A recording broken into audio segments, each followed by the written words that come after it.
সন্ধ্যাবেলা চা বা কফি যখন খাবেন বা খাওয়ার প্ল্যান করছেন, সঙ্গে স্ন্যাক্স হিসেবে কি রাখবেন বলে ভাবছেন?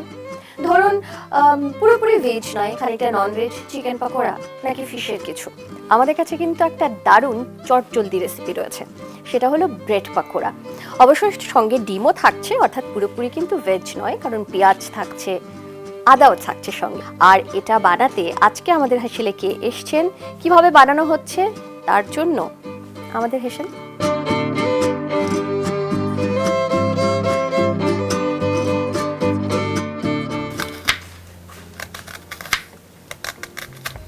আচ্ছা, এটাকে ফাইন চপ করতে হবে, তাই তো? ফাইন চপ করতে হবে।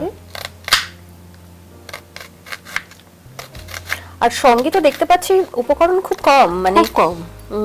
আদা তো রয়েছে, সঙ্গে ডিম আর ব্রেড এই সব দিয়ে তৈরি হচ্ছে কিন্তু আজকে ব্রেড পকোড়া।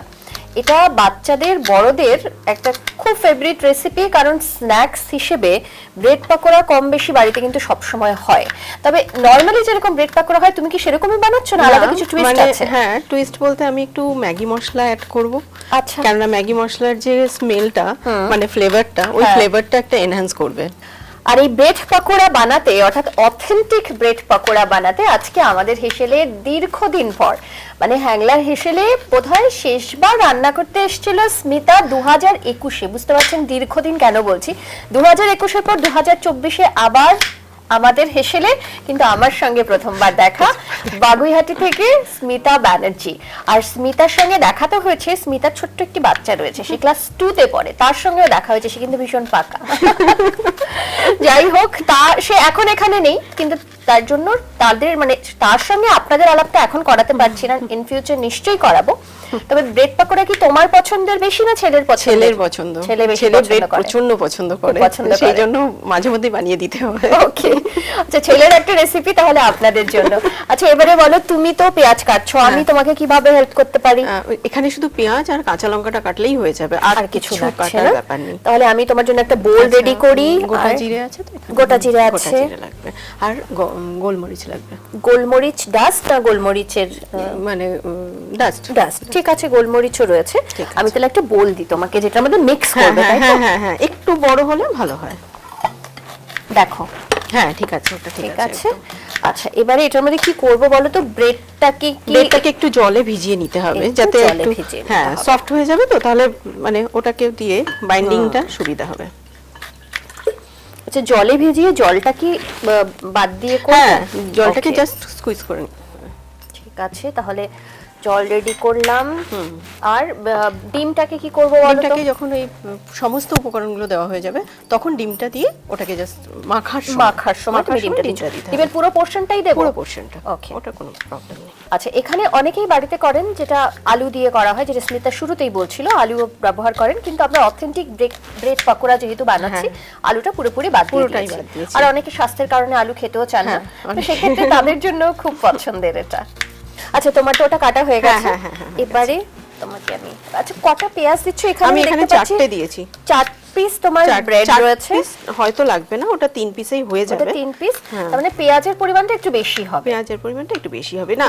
এবার যদি কেউ চায় যে ব্রেডের টেস্টটাই আমি বেশি চাই, তখন ব্রেডটা একটু বেশি রাখতেও পারে, কিন্তু মোটামুটি বাইন্ডিং এ যদি হয়ে যায় তাহলে আর ব্রেডটা না দেওয়াই ভালো, কারণ তাহলে শক্ত হয়ে যেতে পারে। কিন্তু তুমি কথা বলতে বলতে পেঁয়াজ কাটছো, সাবধানে কেটো, খুব ধার রয়েছে কিন্তু। হ্যাঁ, এটা হয়ে গেছে, আর একটুখানি আছে, তাহলে করে নাও।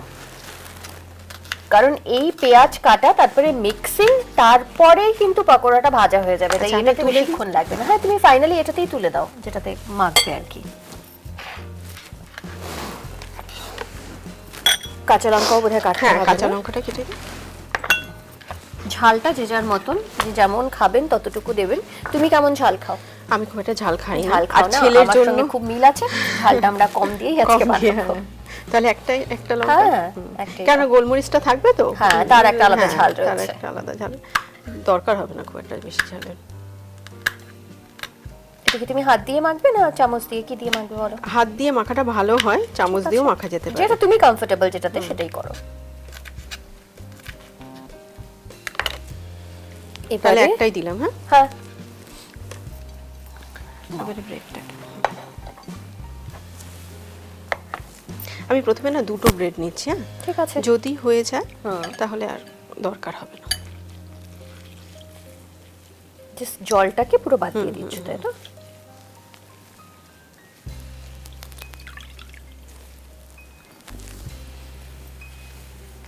এবারে এর মধ্যে কি কি দেবো বলো, আমি তোমায় হেল্প করে দিই। প্রথমে হচ্ছে জিরে গুঁড়ো, দেখো তো এতটা দেবো। হ্যাঁ হ্যাঁ। আর শুকনো লঙ্কার গুঁড়ো, সরি শুকনো লঙ্কা মানে কাশ্মীরি লঙ্কা, কাশ্মীরি লঙ্কা, কারণ আমরা তো ঝালের ঝাল জন্য খাবো না। অলরেডি দিয়েছি। এতটা দিই। আর কি দেবো? আর ম্যাগি মশলা দেখো। আর দেবো না, আদা, কালো জিরে, আদা, কালো জিরে, দেখো এতটা দিই। হ্যাঁ হ্যাঁ, আদার স্মেলটাও ভালো লাগে। আর এইগুলো এইভাবে কেটেছো তো, মুখে পড়বে, সেটা খেতেও ভালো লাগে। আর কালো জিরে আর গোটা জিরে, দেখো এতটুকু দিলাম। আর দিচ্ছি গোটা জিরে দেবো। আর এবার আমি এটা একটু মেখে নিয়ে তারপরে আর নুন হলুদ, নুন আর একটু হলুদ। তাহলে হলুদটা আগে দিই, লাস্টে তোমায় নুনটা। নুন হলুদটা মোটামুটি বেশি দিতে হবে না, অল্প হাফ চামচ। দেখো, হ্যাঁ, আর লবণটা।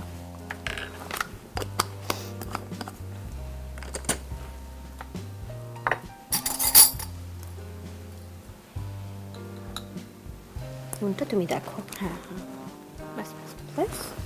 এটা মেখে নিয়ে তারপরে ডিমটা দেবো। হ্যাঁ ওকে। আচ্ছা, তুমি মাখতে মাখতে আমি কড়াইটা বসিয়ে দিই, তেলটা গরম হতে থাকা।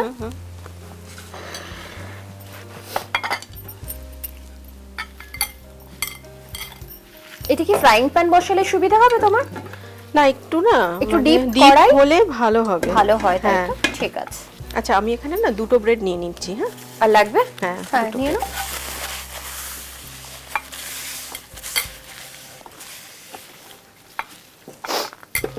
হ্যাঁ, একটু ডিপ কড়াই হলে ওই ভাজাটা সুবিধা হয়। তেলটা আমি দিয়ে দিলাম, তুমি একটু তেলটা দেখে নাও একবার।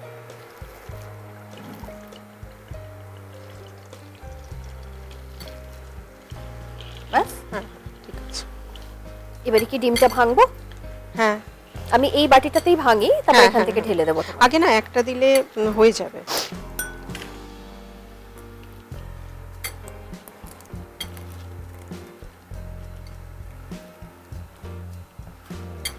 দেখো, দেবো এবারে? হ্যাঁ, তুমি দেখো, তোমার লাগলে আর একটু হ্যাঁ, ভেঙে দিচ্ছি। এখন আর লাগবে না। দুটোই একসঙ্গে দেবো? হ্যাঁ, কেন ডিমটা দেওয়া হয়েছে তো।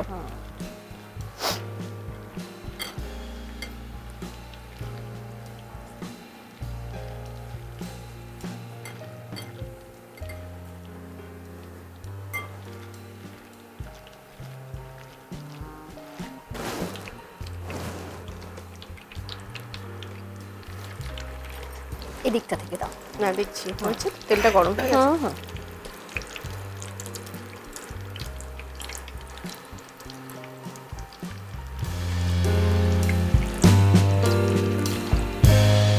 এটা কোনো শেপ সেরকম ভাবে আসবে না। না, যেরকম হয় হ্যাঁ। পেঁয়াজি শেপ, হ্যাঁ, পকোড়া শেপ যেরকম হয়, যে মানে যেরকম একদম শেপ যে নিয়ে গোল। নেবে সেরকমই আমরা খেয়ে নেব। এবার কেউ যদি চায় যে একদম গোল বা সুন্দর করবো, তাহলে কিন্তু ওই ব্রেডটাকে বেশি করে বাড়াতে দিয়ে হবে। ব্যাপারটাকে একটু হার্ড বানাতে হবে। একদম।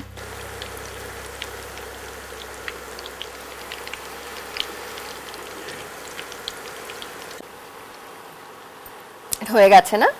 যেগুলো হয়ে গেছে তুমি সেগুলো তুলতে পারো। আমি অলরেডি একটা টিস্যু পেপার দিয়ে নিয়েছি, এক্সট্রা তেলটা যাতে অ্যাবসর্ব করে নেয়।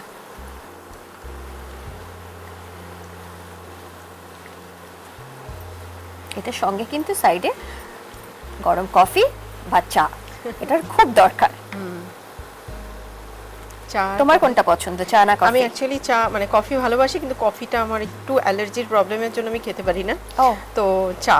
চা আমার যদিও দুটোই ভালো লাগে, তবে যদি তুমি স্পেসিফিক্যালি বলো তাহলে কফি বেশি পছন্দের, কিন্তু সেটা ব্ল্যাক কফি আচ্ছা, উইদাউট সুগার। না, আমিও চাটা কিন্তু উইদাউট। ওটা উইদাউট সুগার, ব্ল্যাক আর নরমাল দুধওয়ালা। ওকে।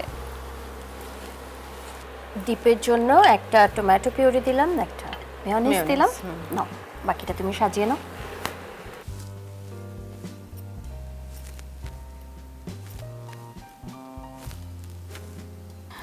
গরম গরম ব্রেড পাকোড়া, সঙ্গে রয়েছে মেয়োনিজ। যে পছন্দ করেন মেয়োনিজ দিয়ে খেতে সেটা দিয়ে খাবেন, আর যারা পছন্দ করবেন টমেটো পিউরি সেটা দিয়ে খাবেন। আর আমার মনে হয় এই দুটোর কোনোটাই লাগবে না, ব্রেড পাকোড়াটা হলেই হবে। তোমার কি মনে হয়? তার সঙ্গে চা আর কফি। আমি ওকে দুটোই অফার করব, কিন্তু এই টেস্ট করার সময় নয়, টেস্টের পরে দুটোই তোমায় অফার করছি। বাট আপাতত আমরা একটু খেয়ে দেখি। হ্যাঁ, গরম গরমই খাবো এটা। চল।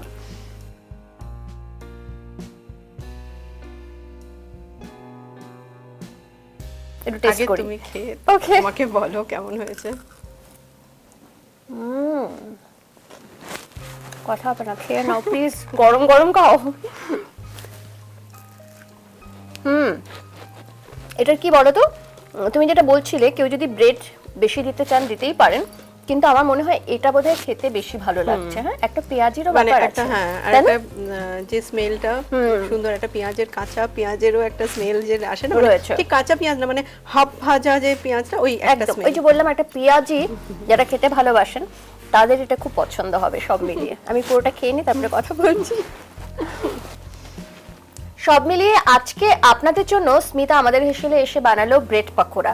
যাতে বললাম যে একটা টুইস্ট রয়েছে, টুইস্ট হলো ও এখানে ম্যাগি মশলা ব্যবহার করেছে, যেটার একটা সুন্দর অ্যারোমা এই ব্রেড পাকোড়াতে আসছে, যার জন্য খেতে কিন্তু আরো ভালো লাগছে। অবশ্যই বাড়িতে একবার ট্রাই করে দেখুন। এটার জন্য শীতকালও দরকার নেই, বর্ষারও দরকার নেই, যে কোনো সময় যারা খেতে ভালোবাসেন বাড়িতে চট করে বানান আর খেয়ে তারপর জানান যে কেমন লাগলো এই রেসিপি। আর তোমাকে আলাদা করে কি বলবো, তুমি আমাদের এই হ্যাংলা পরিবারের দীর্ঘদিনের একজন বন্ধু, তাই আলাদা করে ধন্যবাদ বলবো না। তবে খুব ভালো থেকো। আর এবারে ছেলে তো একটু একটু করে বড় হচ্ছে, তাই তাড়াতাড়ি নিশ্চয়ই তোমার সঙ্গে দেখা হবে, আড্ডা হবে। আর এর পরের দিন স্মিতা যদি ছেলেকে নিয়ে আসে, ছেলের সঙ্গেও আড্ডা হবে। মানে ওকেও ডাকতে হবে যে কেমন বানালো মা, ও একটু টেস্ট করে বলুক। ওকে তো খুব চুজি, ও ভালো টেস্ট করে বলতে পারবে। মানে একটা জিনিস আমি বলতে বাধ্য হচ্ছি, ও এত কম বয়সে হলুদ কম হলে, নুন বেশি তো মানুষ বলতেই পারে, ওটা সবাই বলতে পারে। হলুদ কম হলে বলে দেয় যে, তেল বেশি হলে বলে দেয় যে তেলটা বেশি হয়েছে। মানে আমি ভীষণ অবাক হয়ে যাই। মানে তাহলে তো ওকে চাই, মানে টেস্টিং এর সময় ওকে চাই, নেক্সট বার যখন তুমি আসবে ও টেস্টিং এর সময় এসে আমাদের একটা খুব গম্ভীর ভাবে একটা মতামত দেবে যে হ্যাঁ এটা কেমন হয়েছে খেতে। এনিওয়ে আজকেরটা কিন্তু ভীষণ ভালো হয়েছে। খুব ভালো থেকো স্মিতা। আর তুমিও খুব ভালো থেকো। Thank you. আর তোমার জন্য আমাদের হেসেলের তরফ থেকে ছোট্ট একটা টোকেন গিফট। স্মিতার সঙ্গে দেখা হলো, আড্ডা হলো, রান্না হলো, গল্প হলো। আর স্মিতা এত মাল্টি ট্যালেন্টেড একজন মানুষ যে সময় বার করে নিজের প্যাশন, নিজের ভালোবাসার কাজ খুব গুছিয়ে করে। এবং আজকে এই ব্রেড পাকোড়াটা দেখে সেটাই মনে হলো, সব কাজেও গুছিয়ে করে। তবে যেটা ভালোবেসে করে যে কোনো মানুষই, যেটা খুব ভালোবাসা দিয়ে করে, সেটা কিন্তু আলাদা একটা বৈশিষ্ট্য থাকে। সেটাই কিন্তু আজকে রান্নাতেও আমার মনে হয়েছে যে আমি খুঁজে পেলাম। আপনারা অবশ্যই স্মিতার এই রেসিপি বাড়িতে যারা ট্রাই করবেন তারা কমেন্ট সেকশনে জানাতে ভুলবেন না কেমন লাগলো ব্রেড পাকোড়া। আর যারা ব্রেড পাকোড়ার অন্যান্য রেসিপিও যাদের মানে আপনাদের কাছে রয়েছে, তারা কিন্তু একবার লিখে পাঠাতে পারেন যে কি কি ধরনের রেসিপি আপনাদের কাছে রয়েছে। আগামী দিনে নিশ্চয়ই আমরা সেই সমস্ত রেসিপি নিয়ে আপনাদের জন্য আসার চেষ্টা করব। এভাবেই অবশ্যই সঙ্গে থাকবেন। তবে তার পাশাপাশি আমাদের ইউটিউব চ্যানেল, সেটা সাবস্ক্রাইব করবেন। সঙ্গে রয়েছে ফেসবুক পেজ, ইনস্টা পেজ, অবশ্যই ফলো করবেন। রান্না নিয়ে কোনো গল্প থাকলে সেটাও কিন্তু লিখে পাঠাতে পারেন। সঙ্গে থাকবেন, ভালো থাকবেন। নমস্কার।